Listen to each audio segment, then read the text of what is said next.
পোশাক কি মানুষকে ভয় দেখাতে পারে? নাজি এসএস-এর এই ব্ল্যাক আইকনিক ডিজাইনটি বানানো হয়েছে মানুষকে ভয় দেখানোর জন্য।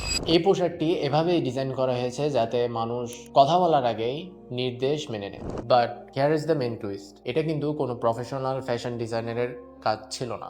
এই ইউনিফর্মের পিছনে দুইজন নাজি অফিসারের অবদান ছিল, ডিবিটস কার্ল ডিপস,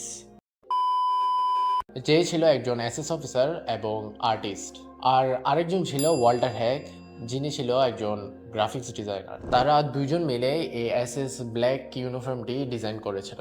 ইনফ্যাক্ট ওয়াল্টার হ্যাগই সে বিখ্যাত এসএস রুনিক সিম্বলটি বানিয়েছিল। মিস্টেরিয়াস জিনিস কি জানেন, ওদের কিন্তু কোনো রেকর্ড বা ছবি প্রকাশ পায়নি। যদিও এটা অস্বাভাবিক কিছু না, নাজি হিস্টোরিতে এরকম অনেক জিনিসই ধোঁয়াশা হয়ে গিয়েছিল। এবার আসা যাক ডিজাইনের কথায়। Sharp lines, harsh black and white contrast, এবং শরীরের এমন সব জায়গায় সিম্বল প্লেসমেন্ট করা হয়েছে যা চোখকে সরাসরি ডমিনেট করে। এটা কেবল পোশাক ছিল না, এটা ছিল সাইকোলজিক্যাল ওয়ারফেয়ার বা মানসিক যুদ্ধ। প্রতিটা ডিটেল এমনভাবে ডিজাইন করা হয়েছিল যাতে অপর মানুষ অসহায় বা নিজেকে ছোট ভাবে।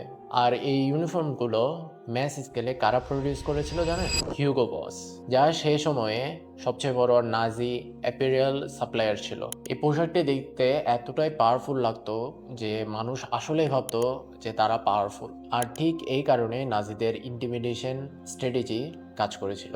ভিজুয়াল ডিজাইনের মাধ্যমে যে মানুষকে কন্ট্রোল করা যায় তার একটি বড় উদাহরণ হলো নাজি বাহিনী। এরকম আরও ক্লোথস নিয়ে হিস্টোরি জানতে পেজটাকে ফলো করে রাখুন।